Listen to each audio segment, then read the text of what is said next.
Como se inventaram os almanaques, de Machado de Assis. Publicado originalmente em Almanaque das Fluminenses, 1890. Narração por Kilder T., como parte do projeto Retrolivros. Some-te, bibliógrafo. Não tenho nada contigo. Nem contigo, curioso de histórias poentas. Sumam-se todos. O que vou contar interessa a outras pessoas menos especiais e muito menos aborrecidas. Vou dizer como se inventaram os almanaques. Sabem que o tempo é, desde que nasceu, um velho de barbas brancas. Os poetas não lhe dão outro nome, o velho tempo.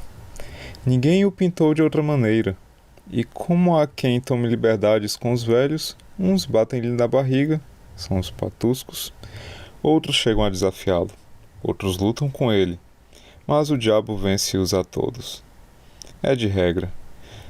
Entretanto, uma coisa é barba, outra coração. As barbas podem ser velhas e os corações novos, e vice-versa. Há corações velhos com barbas recentes. Não é regra, mas dá-se. Deu-se com o tempo.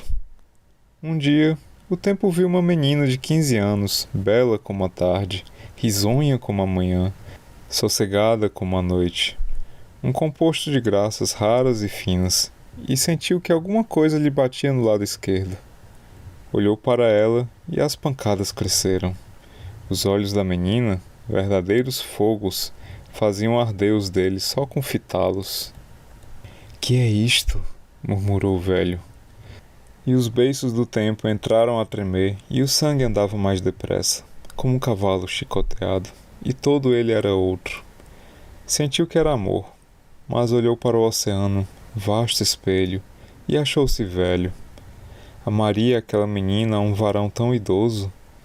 Deixou o mar, deixou a bela, e foi pensar na batalha de Salamina. As batalhas velhas eram para ele como para nós os velhos sapatos. Que lhe importava Salamina? Repetiu-a de memória e, por desgraça dele, viu a mesma donzela entre os combatentes, ao lado de Temístocles.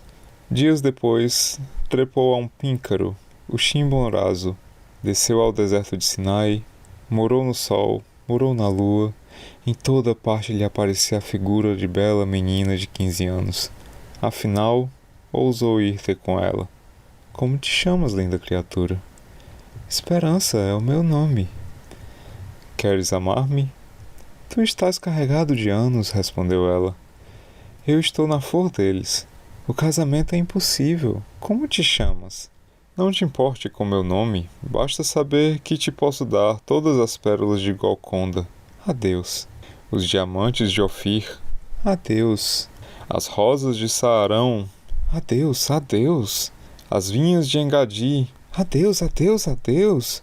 Tudo isso há de ser meu um dia. Um dia breve ou longe, um dia. A esperança fugiu. O tempo ficou a olhar, calado, até que a perdeu de todo. Abriu a boca para amaldiçoá-la, mas as palavras que lhe saíam eram todas de bênção. Quis cuspir no lugar em que a donzela pousara os pés, mas não pôde impedir-se de beijá-lo. Foi por esta ocasião que lhe acudiu a ideia do almanaque. Não se usavam almanaques, vivia-se sem eles. Negociava-se, adoecia-se, morria-se, sem se consultar tais livros. Conhecia-se a marcha do sol e da lua, contavam-se os meses e os anos.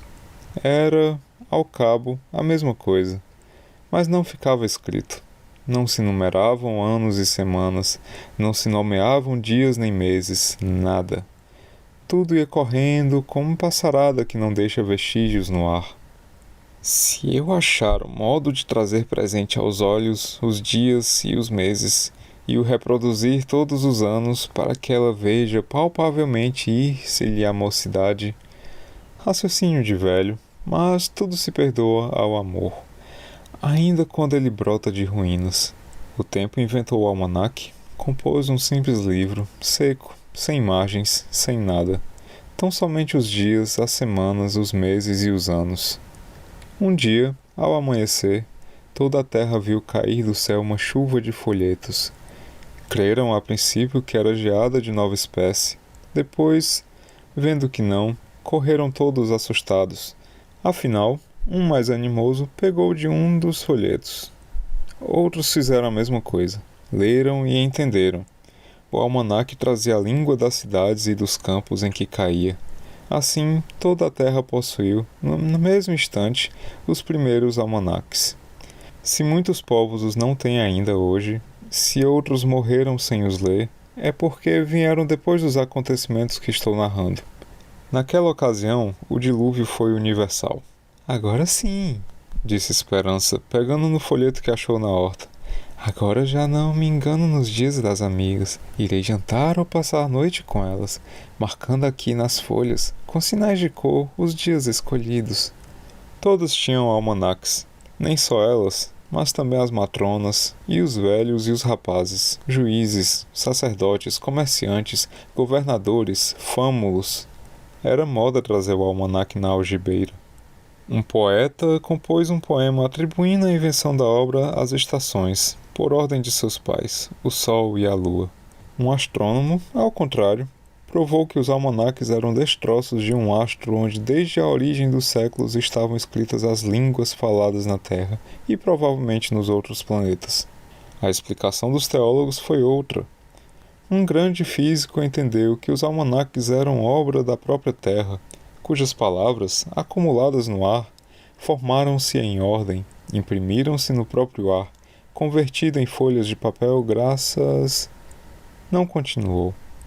Tantas e tais eram as sentenças que a de Esperança foi a mais aceita do povo. Eu creio que o almanaque é o almanaque, dizia ela rindo. Quando chegou o fim do ano, toda a gente que trazia o almanaque com 1000 cuidados para consultá-lo no ano seguinte ficou espantada de ver cair à noite outra chuva de almanaques. Toda a terra amanheceu alastrada deles. Eram os do ano novo. Guardaram naturalmente os velhos. Ano findo, outro almanaque. Assim foram eles vindo, até que Esperança contou 25 anos, ou, como então se dizia, 25 almanaques. Nunca os dias pareceram correr tão depressa. Voavam as semanas, com elas os meses, e mal o ano começava, estava logo findo. Esse efeito entristeceu a terra. A própria Esperança, vendo que os dias passavam tão velozes e não achando o marido, pareceu desanimada, mas foi só um instante. Nesse mesmo instante, apareceu-lhe o tempo. Aqui estou. Não deixes que te chegue a velhice. Ama-me.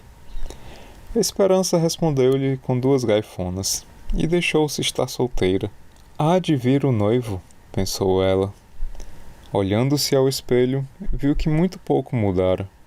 Os 25 almanaques quase lhe não apagaram a frescura dos 15. Era a mesma linda e jovem Esperança. O velho tempo, cada vez mais afogueado em paixão, ia deixando cair os almanaques, ano por ano, até que ela chegou aos 30 e daí aos 35. Eram já 20 almanaques. Toda a gente começava a odiá-los, menos Esperança, que era a mesma menina das 15 primaveras.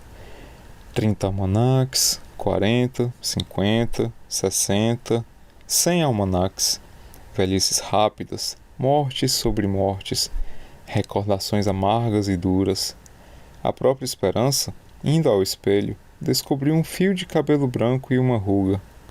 Uma ruga? Uma só. Outras vieram, à medida dos almanaques. Afinal, a cabeça de Esperança ficou sendo um pico de neve, a cara um mapa de linhas.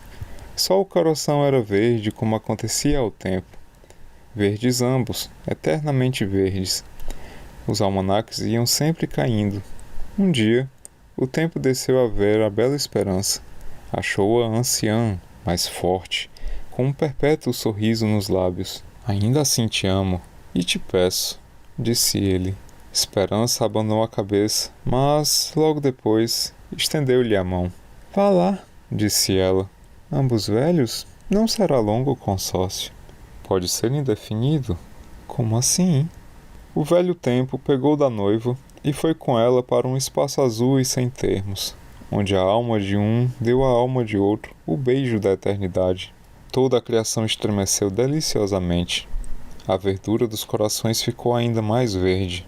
Esperança, daí em diante, colaborou nos almanaques. Cada ano, em cada almanaque, atava Esperança uma fita verde. Então, a tristeza dos almanaques era assim alegrada por ela. E nunca o tempo dobrou uma semana que a esposa não pusesse um mistério na semana seguinte.